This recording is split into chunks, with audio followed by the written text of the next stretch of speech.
Welcome to RSR easy learning tips. இன்னைக்கு unit 9 history of English லாங்குவேஜில் change of meaning பற்றி பார்க்கலாம். இது வந்து வேர்ட் ஃபார்மேஷனோட கண்டினியூட்டி. ஸோ வேர்ட் ஃபார்மேஷனோட வீடியோ லிங்க் உங்களுக்கு நான் டிஸ்கிரிப்ஷன் பாக்ஸில் கொடுத்துருக்கேன். Conscious coinages and invention or discovery necessitates the coinage of new words. So புதுசான ஒரு பொருள் கண்டுபிடிக்கும் போது அதுக்கு ரிலேட்டடான நிறைய புது வேர்ட்ஸும் உருவாகுது. Example Aviator. ஸோ இப்போ எடுத்துட்டிங்கன்னா ஆண்ட்ராய்ட் ஃபோன், வாட்ஸ்அப் அந்த மாதிரி. செமான்டிக் சேஞ்சஸ் அப்படின்னா change in the meaning of words. So காலப்போக்கில் ஒரு வார்த்தையோட மீனிங் எப்படியெல்லாம் மாறுது அப்படின்னு பார்க்குறோம். Broadening, generalisation, widening or extension of meaning.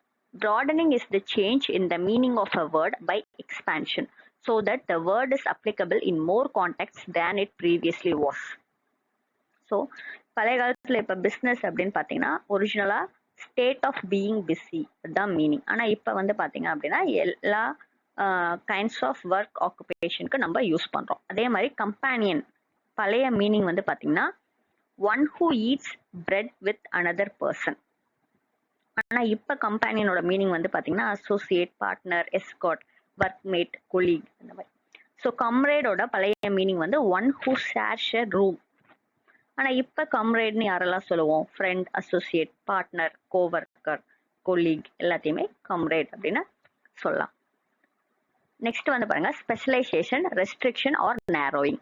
Narrowing refers to the opposite of broadening and is defined as a reduction in the context in which a word can appear. So example, girl வந்து பழைய போன காலத்தில் எப்படி சொல்லிட்டு இருந்தாங்க அப்படின்னா it refers to the child of either gender. ஆனால் இப்போ வந்து ஃபீமேல் சைல்டுக்கு மட்டும்தான் கேர்ள் அப்படிங்கிறத நம்ம யூஸ் பண்ணுறோம். அதே மாதிரி ஃபவுல், டியர். ஃபவுல் அப்படிங்கிறது சாசர் பீரியடில் வந்து ஏதோ ஒரு பேர்டு. ஆனால் இப்போ வந்து it is restricted to a special kind of bird. அதே மாதிரி டியர் அப்படிங்கிறது ஓல்டு இங்கிலீஷில் வந்து பார்த்தீங்கன்னா it refers to wild animal. ஆனால் இப்போ வந்து it refers to a species of animal. A word that loses its negative connotation is an example of elevation. Example, terribly, awfully. So terribly awfully வந்து அதோட meaning வந்து negative shade இருந்திருக்கு. ஆனால் இப்போ வந்து it just means little more than very. Example நம்ம டெரிப்லி good அப்படின்னு சொல்கிறோம். Next, deterioration occurs when a word gains association with a negative stimulus.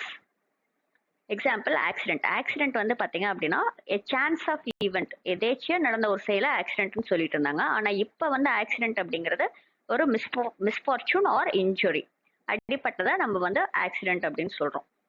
So ஒரு வேர்டு வந்து நெகட்டிவாக இருந்து பாசிட்டிவாக மாறி இருக்கு அப்படின்னா அது எலவேஷன். ஓரளவுக்கு பாசிட்டிவாக இருந்து இப்போ நெகட்டிவாக மாறி இருக்கு அப்படின்னா deterioration. Extension or transference. Some words become extended in meaning, but at the same time retain their original basic meaning also. Example, to give a ring. So இதில் ரிங் அப்படின்னா மோதிரம் அப்படிங்கிற அந்த ஒரிஜினல் மீனிங் அப்படியே ரீட்டைன் ஆயிருக்கு. But இங்கே பாருங்க, to give a ring அப்படின்னா டு டெலிஃபோன் அப்படிங்கிற எக்ஸ்ட்ரா மீனிங் எக்ஸ்டெண்ட் ஆயிருக்கு. Association of ideas. Shifting of emphasis from the original basic meaning of a word to some characteristics associated. So எக்ஸ்டென்ஷனில் original மீனிங்கும் இருக்கு, extended மீனிங்கும் இருக்கு. ஆனால் இங்கே வந்து ஒரிஜினல் மீனிங்கை தவிர்த்து என்டையராக வேற மீனிங் எடுத்துக்கிறது. சரிங்களா? Example, traffic, villain, vulgarity. So traffic வந்து பார்த்தீங்க அப்படின்னா ஏர்லியர் டைமில் வந்து it refers to trade or commerce which involves a lot of vehicles passing to and fro through the street. இந்த டிராஃபிக்ங்கிற வேர்டை வந்து அந்த வெஹிக்கிளோட அசோசியேட் ஆனதுனால காலப்போக்கில் என்ன ஆயிடுச்சு, வெஹிக்கிள் எல்லாம் ஜாம் ஆகி நிற்கிறது தான் டிராஃபிக். அந்த ட்ரேட் காமர்ஸை ஒரிஜினல் மீனிங்கை விட்டுட்டோம், அசோசியேட் ஆன மீனிங்கை தான் இப்போ எடுத்துக்கிறோம். ஓகேங்களா? Euphemism is the figure of speech where we use a less offensive name to hide the real nature of something unpleasant. So அன்பிளசண்டான வேர்டுக்கு பதிலாக ப்ளசண்டான வேர்ட்ஸ் சொல்கிறது, இம்பொலைட்டான வேர்டுக்கு பதிலாக பொலைட்டான வேர்ட்ஸ் யூஸ் பண்ணுறது தான் யூஃபெமிசம். பாருங்க, டெட்டுக்கு பதிலாக பாஸ்ட் அவே, ஹவுஸ் ஒய்ஃப்க்கு பதிலாக ஹோம் மேக்கர், அதே மாதிரி மேடுக்கு பதிலாக இன்சேன் அப்படிங்கிற வேர்ட்ஸ் எல்லாமே யூஃபெமிஸ்டிக் words. ப்ரூடரி. Several euphemistic expressions are traceable to prudery, a false sense of delicacy and refinement. So prudery அப்படிங்கிறது மாடஸ்ட் வே ஆஃப் டெல்லிங். ஓகேங்களா? ஸோ அதுக்கான எக்ஸாம்பிள்ஸ் பாருங்க. போர்டர்ஸ் அப்படிங்கிறதுக்கு பதிலாக பேயிங் கெஸ்ட், மணி லெண்டருக்கு பதிலாக ஃபினான்சியர், பிளம்பர்ஸ் பதிலாக சானிட்டரி என்ஜினியர்ஸ், டாய்லெட்டுக்கு பதிலாக கம்ஃபர்ட் ஸ்டேஷன், நாப்கின் பதிலாக சர்வியட். ஸோ யூஃபெமிசம் ப்ரூடரி கிட்டத்தட்ட ஒன்று தான். Polarization or coloring. A word sometimes acquires a definite coloring or emotional significance for which there is no etymological justification. So etymology அப்படின்னா an explanation of where a word come from. So இது வந்து வேர்டோட ஆரிஜின்லாம் இருக்காது, but குறிப்பிட்ட emotional அட்டாச்மெண்ட்டோட இருக்கும். For example இப்போ நம்ம white colour எடுத்துக்கிட்டோம்னா it represent piece, அமைதிக்கானது. ஆனால் கலருக்கும் அதுக்கும் சம்மந்தம் இல்லை, emotion attach to the colour. ஓகேங்களா? ஸோ இந்த மாதிரி வேர்ட்ஸ் தான் போலரைசேஷன். ஸோ என்தூசியசம் அப்படின்னு வந்து பார்த்தீங்கன்னா ஃபர்ஸ்ட் இயர்லியர் டைம்ல ஃபெனட்டிசிசம் அப்படின்னு மீன் பண்ணிட்டு இருந்தாங்க. ஆனால் இப்போ வந்து it means great interest or feeling for something. அதே மாதிரி amateur, it was originally colourless. It refers to a person who did something for love of it. நமக்கு பிடிச்ச ஒரு செயல் செய்யறவங்கள அமெச்சுவர்னு சொல்லிட்டு இருந்தாங்க, but now it has colouring and means unskilled people. Next depolarisation.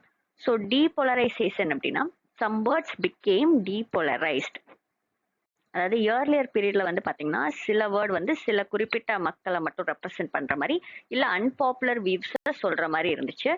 இப்ப வந்து அது மாறி இருக்கிறது. Example brave. பிரேவ் ஃபர்ஸ்ட் எல்லாம் வந்து பாத்தீங்கன்னா போஸ்ட்ஃபுல், ரொம்ப பெருமை பீத்திக்கிறவங்கள பிரேவ்னு சொல்லிட்டு இருந்தாங்க. But now it becomes neutral, என்னது கரேஜ் அப்படிங்கிற மீனிங்ல வந்திருக்கு.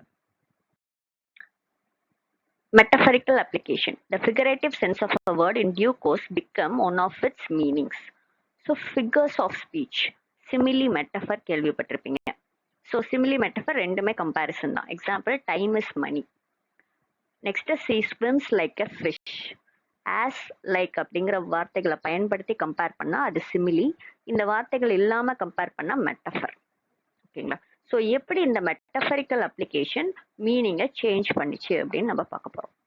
There are two classes. Those where the literal use is preserved along with the new metaphorical meaning. So இதுலேயே ரெண்டு டைப் இருக்கு. ஃபர்ஸ்ட் ஒன் பார்த்தீங்க அப்படின்னா லிட்ரல், அதாவது ஒரிஜினல் மீனிங்கும் ரிட்டைன் ஆயிருக்கும், அந்த மெட்டஃபரிக்கல் மீனிங்கும் ரிட்டைன் ஆயிட்டு இருக்கு. For example bright, associated with light. So பிரைட்டுங்கிற ஒரிஜினல், அதாவது ரொம்ப பளிச்சுன்னு இருக்குது அப்படிங்கிற அந்த ஒரிஜினல் மீனிங்கும் இன்னமும் ரிட்டைன் ஆயிட்டு இருக்கு. Metaphorically we have bright face, bright idea. Next type பாருங்க. those were the metaphorical senses has gained precedence over the literal one. So சில வேர்ட்ஸ்ல என்ன ஆயிடுச்சு, ஒரிஜினல் மீனிங் மறைஞ்சு மெட்டஃபரிக்கல் மீனிங் மட்டும் ரிட்டைன் ஆயிட்டு இருக்கு. For example silly. ஸோ சில்லியோட ஒரிஜினல் மீனிங் வந்து ஹாப்பியா இருந்திருக்கு, கிராஜுவலா சிம்பிள் அண்ட் இன்னசென்ட் அப்படின்னு சொல்லியிருக்காங்க. அதுக்கப்புறம் சிம்பிள் இருந்து ஸ்டூப்பிடா மாறி இருக்கு. ஓகேங்களா?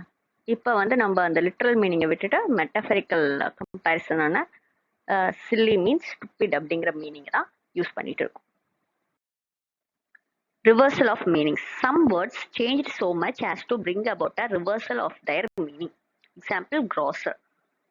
க்ராசருக்கு இயர்லி மீனிங் வந்து ஹோல்சேலர், ஆனால் இப்போ வந்து அப்படியே ரிவர்ஸா க்ராசர்னா நம்ம ரீட்டைல் ட்ரேடர் அப்படிங்கிற மீனிங்ல தான் யூஸ் பண்ணிட்டு இருக்கிறோம் அந்த வேர்டை.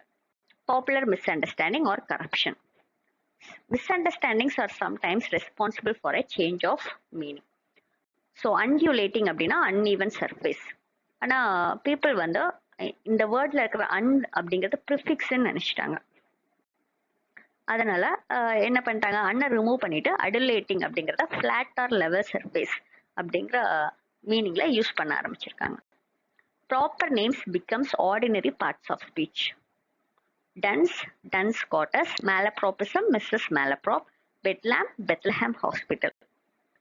ஸோ இப்போ பெத்லஹாம் ஹாஸ்பிட்டல் வந்து பார்த்தீங்கன்னா இது வந்து ஒரு famous lunatic asylum of London. ஓகேங்களா? அப்படி இருக்கும் போது அதுல இருந்து வேர்டு பெட்லாம் அப்படிங்கிற வேர்டு வந்திருக்கு. அந்த பெட்லாம் அப்படின்னா நாய்ஸி கன்ஃபியூஷன். ஸோ அந்த ஹாஸ்பிட்டல் இருக்கிற அந்த கேரக்டரிஸ்டிக்ஸ் எடுத்து ஒரு வேர்டா மாத்திருக்கிறாங்க.